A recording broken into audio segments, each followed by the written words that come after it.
Well then, it's Fezzy B, Air Guns and Stuff, Yorkshire. I've got a bit of time off work and it's a bit windy today. So I'm going to have a look at the Brocock Compatto in a bit of an in-depth review. I bought this gun at the end of April. I bought it myself for my birthday. So I've had it roughly 2 months now. I've had 3 hunting trips out with this gun so far. And all three of them, were successful, shooting rabbits. Also taken a few birds down, so wood pigeons, crow, stuff like that. It seems to perform quite well. This is in 2.2, by the way, so it's not a 1.77, so not as accurate as the 1.77, but we've got a lot more lead going down range. I've had 3 trips to the HFT club local to me, and this gun performs as well as the sporters that are there. I've tested it and I've tested it and I've tested it. This gun is accurate. It will hit the kill zone of a target 55 yards off the bipod every single time. It is that good. I'm not overselling it, you know. I'm going to do some shooting. I've already done some shooting with this gun. On previous videos I've pushed it out to 75 yards in my long range Lenny video. Check that out if I were you.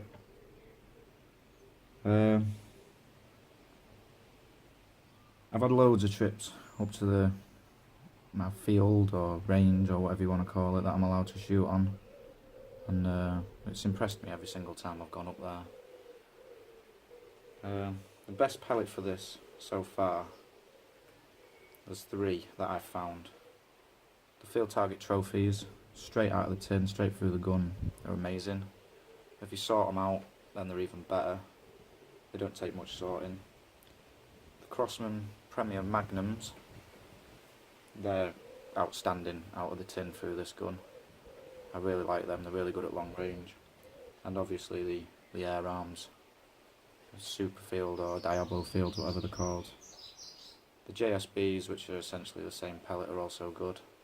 I am doing about 10, 11, maybe 12 pellet testing videos at the minute, so watch your space on them. They're going to be about the pellet's performance more than anything, not so much about the gun. But hopefully at the end of it I will find the perfect pellet for this gun and then I'll stick to it. But use pellets for your needs. If you're hunting, you want a hunting pellet. If you're plinking, you want a plinking pellet. And if you're down at the HFT club, you want a competition pellet. So I will find them 3 pellets. That's my mission. The accuracy, as I said, 55 yards, bang on. 30 yards every time down at the range. Stacking pellet on pellet. There's an average of a 1-inch group at 30 yards depending on pellet, which for me, starting shooting in February, I'm impressed with, considering my other gun, which was getting like 2-inch groups at 30 yards, which is why I went out and bought this gun, because I wanted something that was going to perform in the field, out on a hunt, and perform at the local club. And this gun ticks all them boxes for me. Shot count out of this so far, at 160-ish bar fill, down to just less than 100 bar, I get a consistent 80 shots. And that's 80 good shots. No drop in, no variation, nothing. At home in the back garden I've had it down on mid power, and I got about 100 shots out of that. I was still going, I got bored. Imagine how long it takes to take 100 shots. And then on the low power, which I usually just do in the back garden, because the drop off is amazing on that. I think it's about 8 foot-pounds. I don't know. I've shot loads and I haven't counted them. I'm guessing it'll just go on forever because it is incredibly low on low power. The magazine, here. Out of the box, this magazine is stunning.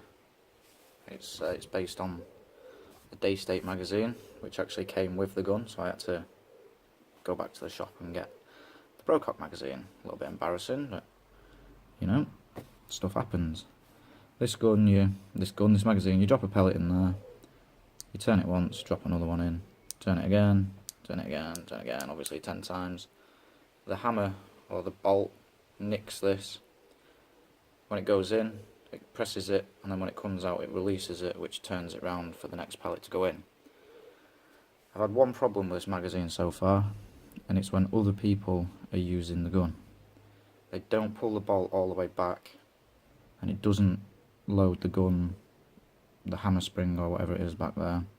So then naturally the person shooting it pulls the bolt back again and then shoves another pellet in there. That is the only downside to this magazine, is when other people are using it. It does double load, but other than that it's been faultless for me so far. The only downside to this for me, I'll just bring it round, is this little red dot. I'm a left-handed shooter, and this little red dot tells you when your gun's about to be empty, but it goes over onto the left side of the gun. So I've had to put a little sad face on it, on the opposite side. So when it comes round on the right hand side, I know it's empty. So, really good, sturdy magazine. I can hand load this gun. I've got quite small fingers, and I've got quite a bit of dexterity through my job, so it doesn't really bother me hand loading. I'm not going to buy a tray because it's a waste of money, and they're not official, so there's no need for it. But when using this, it works well. Okay. The trigger on this gun is amazing, out of the box. It's crisp. It's a 2-stage, fully adjustable trigger. I haven't had to adjust it. It's that good. I just bought it and used it, basically. I'll see if I can go through the trigger. Just check it's clear. Yeah, it's clear. Okay, so cocking back with the magazine, if you don't go all the way back, it obviously doesn't load it, and that's where people get it wrong. So forward, the first stage is not even there, basically, and then there's a little bit of creep, which I like, and then she's off. It's absolutely amazing, is that trigger. With my first gun I had a lot of messing around,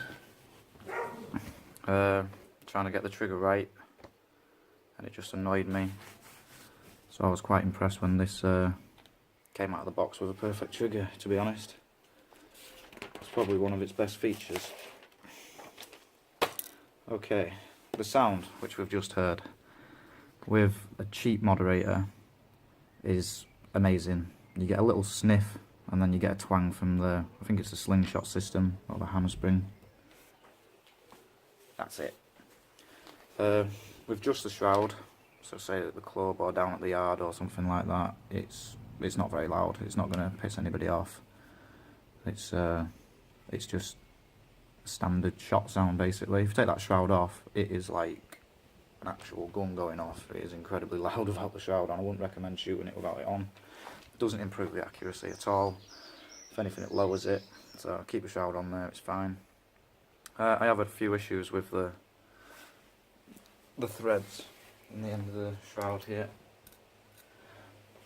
Whenever I put my moderator on there, I obviously put my moderator on too tight, and then instead of the moderator coming off the threads, it takes the threads out of the shroud. It's not a major issue, it's just a bit of a pain in the ass. If I forget I've done it, take the gun out of the bag, fire a shot off, it's essentially like shooting without the shroud on. It's deafening. But I keep meaning to put some Loctite on it. I've got bottles and bottles of it at work. I just don't know why I haven't done it. I maybe just haven't brought some home. I'm quite forgetful sometimes. The top rail is extended because of its format. It's semi-bullpup format. I haven't had any problems with the extender rail. I've got a couple of bubbles on there, as you'll see. I did have an issue with cant, but I rectified that and I've sorted that out with the 2 bubbles. I've just left them on there because it looks cool. The bottom rail is perfect for me. I've got a bipod on there at the minute. The bipod can stay on there, go in the bag with it on. But it's a rail, you know, it does its job. There is a swivel stud hole out of the box at the back, and I have put a swivel stud in there. And I've put the swivel stud adapter on the front, and then I've connected my bipod to that. That's the only downside, you need an adapter for your front swivel stud. But it is a short gun, and it is a compact gun, so sacrifices have to be made. But with the bipod on there, I find when standing shooting, it's a lot more stable. It weighs the gun a little bit better. It does tend to sway around if you haven't got a bipod on there, but that's probably just me. I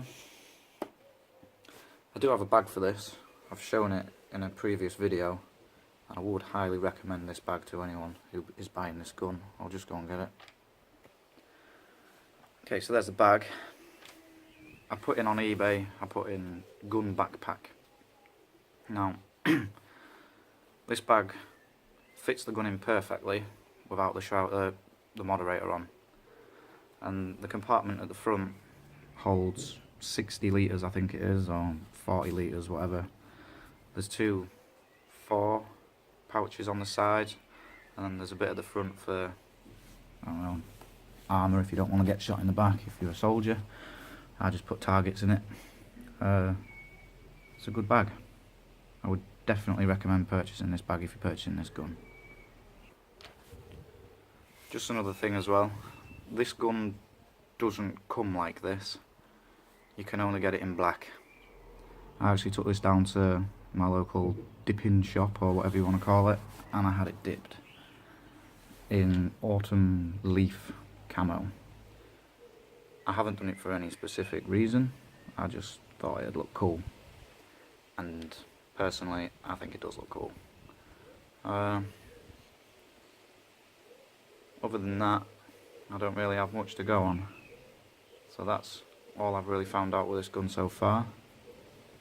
If you have any questions, just ask below and I'll definitely answer them for you.